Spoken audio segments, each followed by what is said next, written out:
ರೈತ ಮಹಿಳೆ ಅಡವಿಟ್ಟಿದ್ದ ಚಿನ್ನವನ್ನು ನೋಟಿಸ್ ನೀಡದೆ ಹರಾಜು ಮಾಡಿರುವುದನ್ನು ವಿರೋಧಿಸಿ ರೈತ ಸಂಘದ ಮುಖಂಡರು ಚನ್ನರಾಯಪಟ್ಟಣದ ಮೈಸೂರು ರಸ್ತೆಯ ಖಾಸಗಿ ಫೈನಾನ್ಸ್ ಮುಂಭಾಗ ಧರಣಿ ನಡೆಸಿದರು. ಮುಖಂಡರಾದ ಜೋಗಿಪುರದ ಪ್ರಕಾಶ್, ಅಜ್ಜೇನಹಳ್ಳಿ ಪ್ರೇಮ್, ಹೊನ್ನೇಗೌಡ, ಮಹಾದೇವ್, ನಾಗೇಗೌಡ, ಹರೀಶ್, ಗಿರೀಶ್, ರಂಗಪ್ಪ, ವಾಸು, ಅನಿಲ್, ಸತೀಶ್, ನಾಗೇಶ್, ಮಂಜು, ಮಧು, ಚಿಕ್ಕೇನಹಳ್ಳಿ ಪುಟ್ಟೇಗೌಡ, ಯಶು ಮೊದಲಾದವರು ಇದ್ದರು. ಖಾಸಗಿ ಫೈನಾನ್ಸ್ ಮಾಡಿರುವ ಮೋಸದ ಬಗ್ಗೆ ರಾಜ್ಯ ರೈತ ಸಂಘದ ಅಧ್ಯಕ್ಷ ಅರಳಾಪುರ ಮಂಜೇಗೌಡ ಮಾತನಾಡಿದ್ದಾರೆ. ಚನ್ನರಾಯಪಟ್ಟಣ ತಾಲೂಕು ಐಡಿಎಫ್ಸಿ ಅಂತ ಏನು ಫೈನಾನ್ಸ್ ಬ್ಯಾಂಕ್ ಇದೆ, ಚನ್ನರಾಯಪಟ್ಟಣ ತಾಲೂಕು ಗುಣಸೆಟ್ಟಹಳ್ಳಿ ಕಸ್ಬ ಹೋಬಳಿ ಹೆಣ್ಮಕ್ಳು 80 ಗ್ರಾಮ್ ಚಿನ್ನನ 84 ಗ್ರಾಮ್ ಚಿನ್ನನ 5 ಲಕ್ಷಕ್ಕೆ ಇಲ್ಲಿ ಅಡನ ಇಟ್ಟು ಫೈನಾನ್ಸ್ ತಗೊಂಡು ಕೇವಲ 3 ತಿಂಗಳಿಗೆ ಹರಾಜು ಮಾಡಿದ್ದಾರೆ.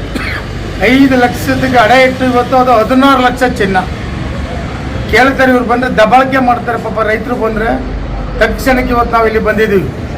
ಯಾಕೆಂದ್ರೆ ಇವತ್ತು 16 ಲಕ್ಷ ಚಿನ್ನನ ಬರೀ 5 ಲಕ್ಷಕ್ಕೆ ಇವತ್ತು ಹರಾಜು ಹಾಕಿ ನಾವು ಹರಾಜು ಹಾಕ್ಬಿಟ್ಟಿದ್ದೀವಿ, ಅದನ್ನು ಚಿನ್ನನ ಕರೆಕ್ಟ್ ಹಾಕ್ಬಿಟ್ಟಿದ್ದೀವಿ ಅಂತ ಹೇಳ್ತಾರೆ. ಯಾವ ಮಾನದಂಡದಲ್ಲಿ ನಾವು ಬಂದು ಕೇಳಿದ್ರೆ ಯಾವ ಮಾನದಂಡದಲ್ಲಿ ಮಾಡ್ತೀಯಪ್ಪ ಅಂತಂದರೆ ಅಲ್ಲಿ ಮೇಲ್ಗಡೆ ತಗೊಂಡೋಗ್ಬಿಟ್ರು ಫುಲ್ ಕರೆಕ್ಟ್ ಹಾಕ್ಬಿಟ್ರು. 3 ತಿಂಗಳಿಗೆ ಯಾವ ಕಾನೂನು ಕೊಟ್ಟಿರೋದು ಇವರಿಗೆ? ಆಮೇಲೆ RBI ಹೇಳ್ತಾರೆ, RBIಲಿ ಯಾವ ಕಾನೂನು ಇದೆ? 3 ತಿಂಗಳಿಗೆ ವರ್ಷಕ್ಕೆ ಹರಾಜು ಹಾಕ್ಬಿಡಿ, ಚಿನ್ನನ ಕರೆಸ್ಬಿಡಿ ಅಂತ. ಆಯ್ತಪ್ಪ, ನೀನು ಕರೆಕ್ಸಿದೆಯಲ್ಲ, RBI ಹೆಸರು ಹೇಳ್ತಾ ಇದೆಯಲ್ಲ, RBI ಹೆಸರು ಕೊಡಲಿ. RBI ನಮಗೆ ರೈತ ಚಿನ್ನನ ಇಟ್ಟದ್ದು 3 ತಿಂಗಳಿಗೆ ಹರಾಜು ಹಾಕ್ಬಂದು RBI ನಮ್ಗೆ ಆರ್ಡ್ರ್ ಮಾಡಿದ್ದೆ ಅಂತ ಏನು ಹೇಳ್ತಾರೆ, ಅವು ಆರ್ಡ್ರ್ ಕಾಪಿ ಕೊಡಪ್ಪ ಅಂತ ಕೇಳ್ತಾ ಇದ್ವಿ. ಕೊಡ್ಬೇಕಲ್ಲ ಇವರು? ಅದನ್ನು ಇನ್ನೂವರೆಗೂ ಕೊಡೋಕ್ಕಾಗ್ತಾಯಿಲ್ಲ.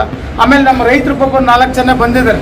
ಪೊಲೀಸನ್ನ ಕರೆದಿವರು ಅವ್ರಿಗೆ ಗದರಿಸಿ ಕಳಿಸ್ತಾರೆ ಅಂದರೆ ನಾಚಿಕಾಗಬೇಕಲ್ಲ. ಈ ಫೈನಾನ್ಸ್ಗಳಿಗಿಂತ ಫೈನಾನ್ಸ್ ಬೀಗ ತಡಿಬೇಕಲ್ಲ ನಾವು. ಆಯ್ತು ಕರ್ಸಪ್ಪ, ಅದು ಯಾರು ಕರ್ಸ್ತೀವಿ? ಪೊಲೀಸರು ಇನ್ನೂವರೆಗೂ ಪೊಲೀಸರು ಕರ್ಸೋಕ್ಕಾಗಿಲ್ಲ. ಅದು ಯಾರೋ ಮಾತಾಡ್ತೀವಿ, MD ತ ಮಾತಾಡ್ತೀವಿ, ಮ್ಯಾನೇಜರ್ ತ ಮಾತಾಡ್ತೀವಿ. 100 ಜನ ಮಾಲೆ 20 ಜನ ಮಾತಾಡಿದ್ದಾರೆ. ಆಯ್ತಪ್ಪ, ಈ ಒಡವೆ ಏನು ಮಾಡ್ತಾರೆ ಕೊಡ್ರಪ್ಪ, ಯಾವ RBI ಇದೆ ಅದೇ ರೇಟಿಂಗಲ್ಲಿ ಕೊಡಿ ಅಂದರೆ ಕೊಡೋಕ್ಕೂ ಆಗ್ತಾಯಿಲ್ಲ, ಕರ್ಸೋಕ್ಕೂ ಆಗ್ತಾಯಿಲ್ಲ, ಇನ್ನೂ ಮಾತಾಡೋಕ್ಕೂ ಆಗ್ತಾಯಿಲ್ಲ. ನಮ್ಗೆ ಇಷ್ಟನೇ ಇಂಥರ ಮೇಲೆ ಇವತ್ತಲ್ಲೇ ಸರ್ಕಾರಗಳು ಮತ್ತು ಕಾನೂನಿಗೆಲ್ಲ ಭಾರಿ ಬಿಗಿಯಾಗಿ ಹೇಳಿದೆ. ಯಾರು ಜಪ್ತಿ ಮಾಡ್ತಾರೆ, ತೊಂದರೆ ಕೊಡ್ತಾರೆ, ಅವ್ರ ಮೇಲೆ FIR ಹಾಕ್ಬೋದು ಕಾನೂನಿಗಾಲೇ DG ಅವರಿಗೆ SPಗೆ ಹೇಳಿದ್ದಾರೆ. ಅದೇ ಪ್ರಕಾರ ಏನು ಈ ಫೈನಾನ್ಸ್ ಇದೆ, ಈ ಬ್ಯಾಂಕ್ ಏನು ಬೇಕು, IDFC ಬ್ಯಾಂಕ್, ಇದು ದೊಡ್ಡ ಲೂಟಿಕರಿ ಬ್ಯಾಂಕ್. ರೈತರನ್ನ ಫೈನಾನ್ಸ್ ಏನು ಇವತ್ತು ಇಲ್ಲಿ ಲೂಟಿ ಮಾಡಿ ಇನ್ನೂವರೆಗೂ ಬರೋಕ್ಕಾಗ್ದಲ್ಲೇ ಆ ಕಡೆ ನಾಡ್ಕೊಂಡು ಕದ್ದೋಗ್ತಿದ್ದಾರೆ. ತಕ್ಷಣಕ್ಕೆ ಯಾರು ನಮ್ಮ ಚಿನ್ನನ ನಾವು ಸಾಲ ತಗೊಂಡಿದ್ದೀವಿ, ನಾವು ಋಣ ಮುಕ್ತ ಆಗ್ಬೇಕು, ನಮ್ಮ ಸಾಲನ ಕಟ್ತೀವಿ. ಬರೀ 3 ತಿಂಗಳು. ಯಾವ ಕಾನೂನಲ್ಲಿ ಐತ್ರಿ? ಯಾವ ರಾಜ್ಯದಲ್ಲಿ ಐತಿ? ಯಾವ ದೇಶದಲ್ಲಿ ಐತೆ 3 ತಿಂಗಳ ಹರಾಜು ಹಾಕಲಿಕ್ಕೆ? ಯಾವ ಒಂದು ದರ್ಬಾರದ ಮೇಲೆ ಇವರು 3 ತಿಂಗಳ ಹರಾಜು ಹಾಕಿದ್ದಾರೆ? ಯಾರು ಹರಾಜು ಹಾಕಿದ್ದಾರೆ ಅವ್ರ ಮೇಲೆ FIR ಹಾಕಬೇಕು, ಆ ಚಿನ್ನನ ವಾಪಸ್ ಕೊಡಬೇಕು. ನಿಮ್ಮ ಸಾಲ ಏನು ಕೊಟ್ಟಿದ್ರಿ, ಸಾಲನ ಕಾನೂನು ಪ್ರಕಾರ ನಾವು ಕಾನೂನು ಬದ್ಧಗೆ ನಿಮ್ಮ ಸಾಲ ಕಟ್ಟಿದ್ದೀವಿ. ಇಷ್ಟೆಲ್ಲ ಅದು ಕಟ್ತಾ ಇಲ್ಲ ಅಂದ್ರೆ ಇವತ್ತು ಈಗ ನೋಡಿದ್ರಲ್ಲ, ಎಲ್ಲ ಮ್ಯಾನೇಜರ್ಗಳು ಆ ಕಡೆಗೆ ಕದ್ದೋಗಿ ಕೆಲಸ ಮಾಡ್ತಿದ್ದಾರೆ. ಇವರು ಇವತ್ತು ಚಿನ್ನನ ಕೊಟ್ಟು ಆ ಒಂದು ರೈಟಿಂಗೆಲ್ಲ ಕೊಡಗಂಟ ಇಲ್ಲಿಂದ ನಾವು ಎದ್ದೇಳಲ್ಲ. ಇದು ಎಚ್ಚರಿಕೆನೂ ಕೊಡ್ತಾ ಇದ್ದೀವಿ.